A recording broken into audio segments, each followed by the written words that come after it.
You're listening to The J with your host, Kennedy.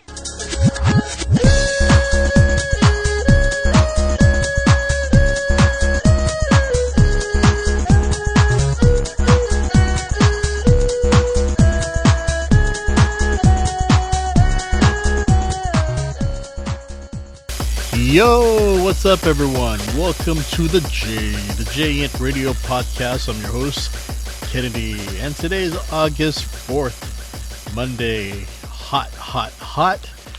Hope everyone is doing well today. We have quite a few things to discuss.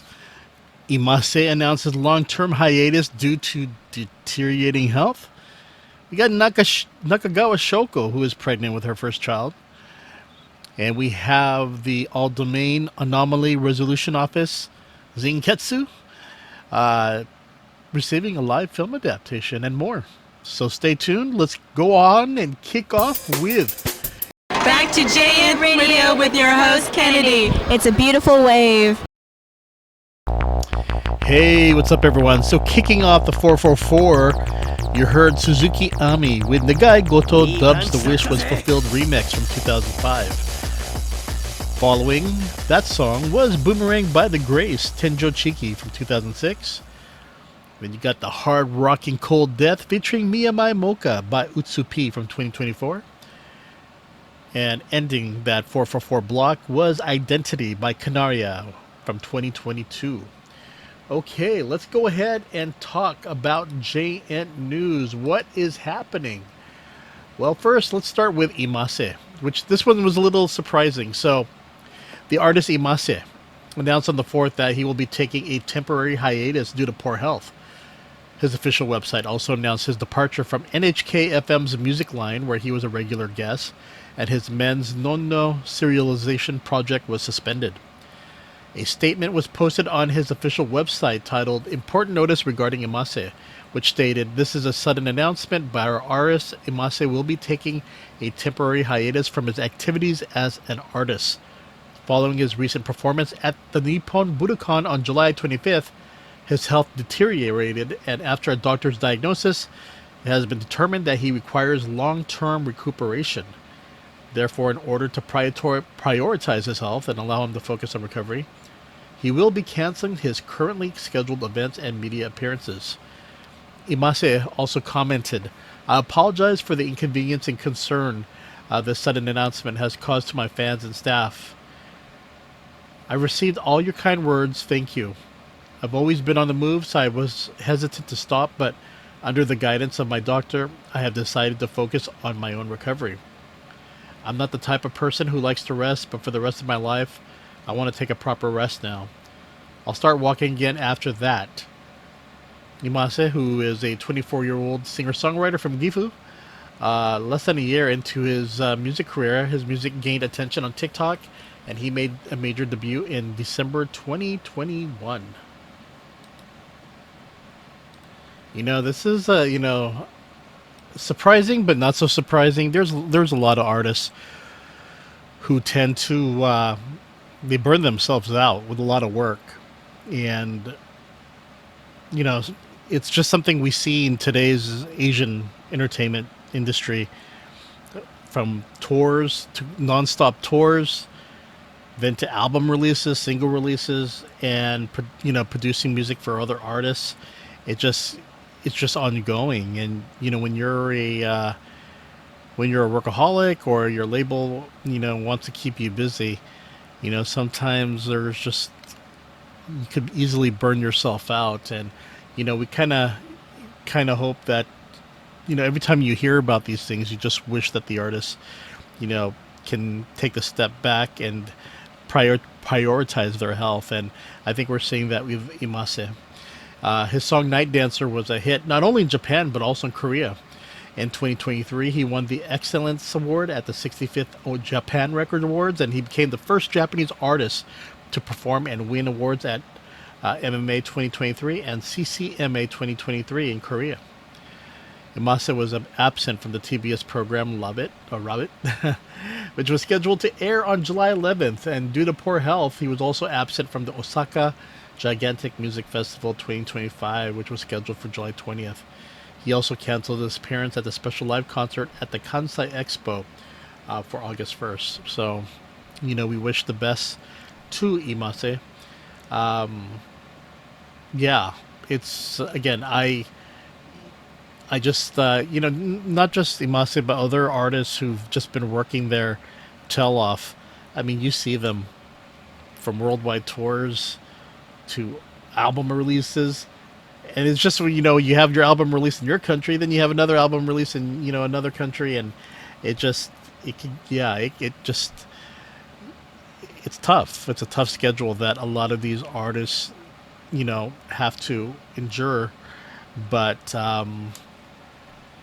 I think also, I know there are some labels that are very tough because they try to recoup their costs on promotionals, music video costs, and so forth. So it's a tough late 30s and 40s. And some people might think, isn't that unhealthy? Isn't that a bad thing? And, those are things that, again, there's differences in cultures. But in Japan, you tend to read about women who choose to have children at a in their late 30s or 40s. So it's not surprising. I know in the West they tend to caution people, women, to not, about the health situations that could happen of having a child at a later age, and but it happens, right?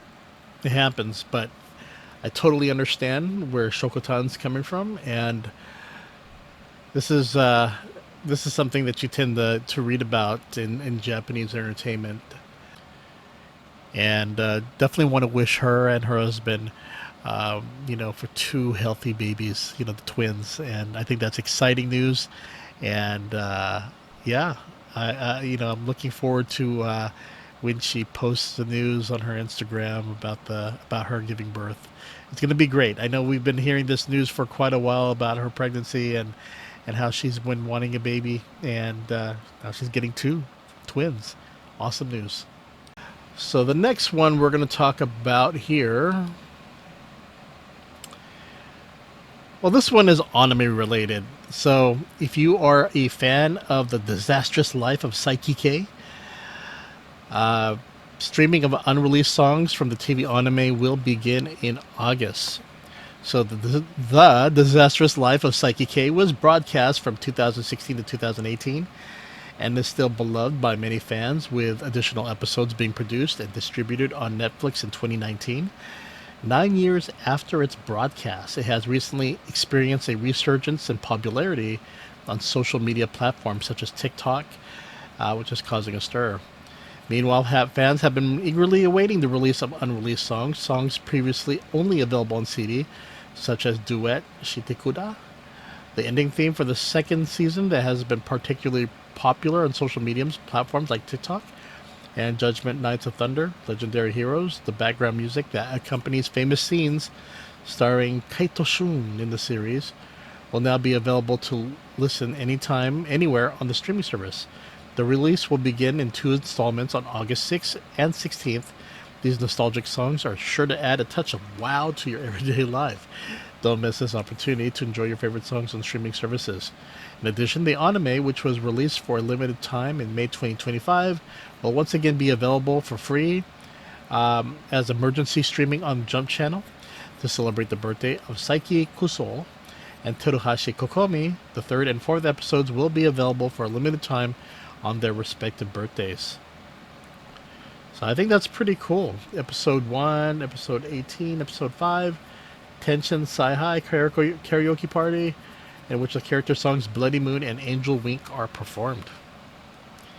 So that is pretty cool if you are a big fan of Saiki K. I do know that this anime series, I'm not sure if it was ever released on television. I think it was long ago, right? But I do remember when anime company in the West, Funimation, did release that. But yeah, I don't know if it really took off in the West, but I know there are some people who are fans of the series. I'd actually discovered the series or the character through was it DS or was it PSP or 3DS? I think it was a Jump Heroes, right? Where he made his first appearance in the video game. So I think that's where I first discovered it. And from then on, I saw the anime series after that. But, yeah. The live action... Well, actually, no, let's do this one first, actually, before I get to the other one. Zen Ryuki Ijo Kaketsu Shitsu, a.k.a. Zenketsu. I think in the West it's known as AARO, All Domain Anomaly Resolution Office. Well, this drama, Fuji TV drama, will be receiving a film adaptation. The official account for the drama, Zen Ryuki Ijo Kaketsu Shitsu, AARO, All Domain Anomaly Resolution Office, which was broadcast on Fuji TV in 2024, updated its Instagram on August 1st. Along with announcing the film adaptation, it also released a video with comments from the lead actors, Fujiwara Tatsuya and Hirose Alice. The official account reported breaking news. The All-Domain Anomaly Resolution Office is finally coming to the big screen. Fujiwara announced, "We've been told that the All-Domain Anomaly Resolution Office will be made into a film." Hirose shouts, "Yes." Fujiwara then enthusiastically states, "We're ready to get started on filming." To which Hirose then gives a powerful fist bump. We'll continue to provide information about the film on this account, so stay tuned. So definitely stay tuned for that. The All-Domain Anomaly Resolution Office, AARO, is a full-scale mystery in which the world's oldest investigative agency, also known as Zenketsu, solves inexplicable abnormal cases that go beyond common sense. Fujiwara plays the protagonist of Okitama Masa, acting the head of Zenketsu, while Hirose plays the heroine, Amano Koyume. The film is scheduled for release in 2026. So that's pretty cool. In other news, we have Kimura Takiya's regular radio program, Kimura Takiya Flow, which is every Sunday from 11:30 to 11:55 on Tokyo FM and 38 other JFN stations nationwide. Will feature actress Aoi Yu as a guest for 4 weeks on August 10th, 17th, 24th, and the 31st. Don't miss the 4 weeks in August. Kimura Takiya Flow will feature Aoi Yu. They both will be starring in the film Tokyo Taxi, which is directed by Yamada Yoji, and will be released in November. According to this one, they've been fans of Yamada's work since she was a child, that she would save up her pocket money to go see his films. Aoi auditioned for a musical as a junior high school student and made her debut in the entertainment industry. But what kind of child was she like? How did she feel when she first worked on the film? And there will be questions about her acting, her private life, and unexpected hobbies. You can find out more on Kimura Takiya Flow. And last but not least, let's talk about the World Cosplay Summit, which was held from August 1st through August 3rd, this past weekend, Friday in the weekend, at Oasis 21 Hisaya Adori Park, at Aichi Arts Center, and other locations in the center of Nagoya City and Aichi Prefecture. So the main venue at Oasis 21, this attracted a total of approximately 247,200 people over the 3 days, including many cosplayers and fans from Japan and abroad. You can watch a video on YouTube, the actual I think it's almost like 6.5 hours.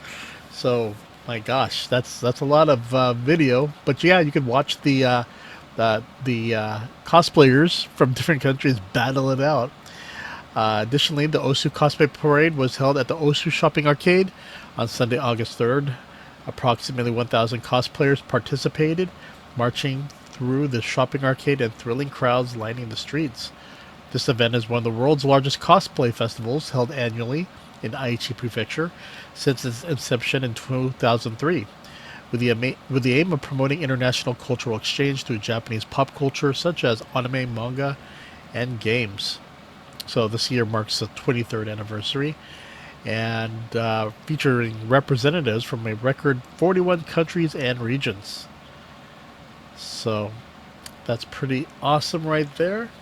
So you may be wondering, who came first place? Who won this the World Cosplay Champions 2025? Drum please.